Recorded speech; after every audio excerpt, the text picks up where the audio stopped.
pagkakaisa ng buong iglesia sa pagdiriwang at pagbati sa pagsapit po ng kaarawan ng aming tagapamahalang pangkalahatan, ang kapatid na Eduardo V. Manalo.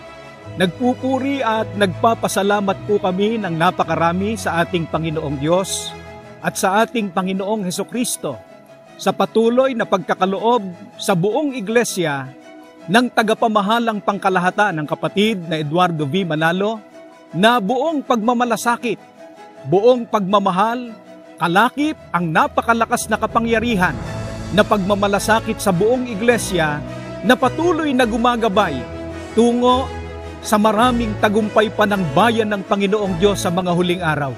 Happy birthday po! We love you so much po!